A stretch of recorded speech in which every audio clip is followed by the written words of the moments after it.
ಚಂದ್ರು ಲಮಾಣಿ ಲೋಕಾದಾಳಿಗೆ ಬಂಜಾರ ಸಮಾಜದ ಸ್ವಾಮೀಜಿಯ ಹೆಸರು ತೊಳಕು. ಒಳ ಮೀಸಲಾತಿ ಹೋರಾಟದಿಂದ ಪ್ರಾರಂಭ ಇತ್ತು. ಒಳ ಮೀಸಲಾತಿ ಹೋರಾಟಕ್ಕೆ ನಾನು ಬಿಜೆಪಿಗೆ ವಿರೋಧ ಮಾಡಿದ್ದೆ. ಅವಾಗ ಬಿಜೆಪಿಗೆ ವಿರೋಧ ಮಾಡಿದಾಗ ಕಾಂಗ್ರೆಸ್ಗೆ ಫಸ್ಟ್ ವಿರೋಧ ಮಾಡಿದ್ವಿ, ಆ ನಂತರ ಬಿಜೆಪಿಗೆ ವಿರೋಧ ಮಾಡಿದ್ವಿ ಒಳ ಮೀಸಲಾತಿ ವಿಚಾರವಾಗಿ.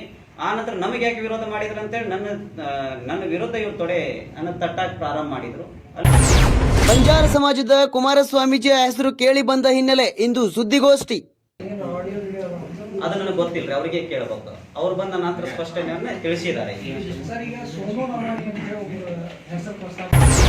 ನನಗೂ ಗುತ್ತಿಗೆದಾರನಿಗೂ ಯಾವುದೇ ಪರಿಚಯವಿಲ್ಲ, ನನಗೂ ಈ ದಾಳಿಗೆ ಸಂಬಂಧವಿಲ್ಲ ಎಂದ ಸ್ವಾಮೀಜಿ.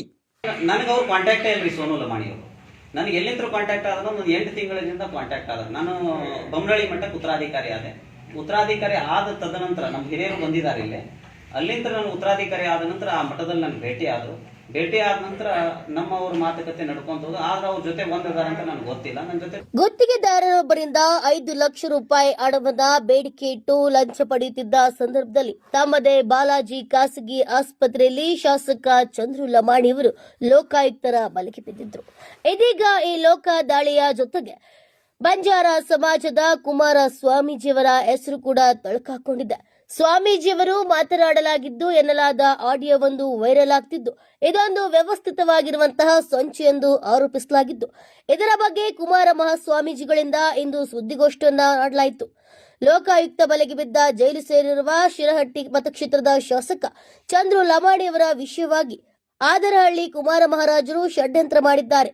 ಫೋನ್ ಮುಖಾಂತರ ಮಾತನಾಡಿರೋ ಆಡಿಯೋ ಸಂಭಾಷಣೆ ವಿಚಾರವಾಗಿ ಇಂದು ಶಿರಹಟ್ಟಿ ಪಟ್ಟಣದ ಪ್ರವಾಸಿ ಮಂದಿರದಲ್ಲಿ ಗವಿಮಠದ ಕುಮಾರ ಮಹಾರಾಜರು ಸ್ವಾಮೀಜಿಗಳು ಪತ್ರಿಕಾಗೋಷ್ಠಿಯನ್ನು ನಡೆಸಿದ್ರು. ನಮ್ಮ ಸಂಭಾಷಣೆಯ ಆಡಿಯೋ ವಿಚಾರವಾಗಿ ಇಂದು ಪತ್ರಿಕಾಗೋಷ್ಠಿಯಲ್ಲಿ ಮಾತನಾಡಿದ್ದಾರೆ. ನನಗೂ ಗುತ್ತಿಗೆದಾರನಿಗೂ ಯಾವುದೇ ಸಂಬಂಧವಿಲ್ಲ, ಈ ಲೋಕ ದಾಳಿಗೂ ನನಗೂ ಯಾವುದೇ ರೀತಿಯ ಸಂಬಂಧವಿಲ್ಲವೆಂದು ಸ್ಪಷ್ಟಪಡಿಸುವುದಕ್ಕೋಸ್ಕರ ಇಂದು ಸುದ್ದಿಗೋಷ್ಠಿಯನ್ನು ನಡೆಸಿದ್ದಾರೆ. Bureau report, news pulse, Shirahatti.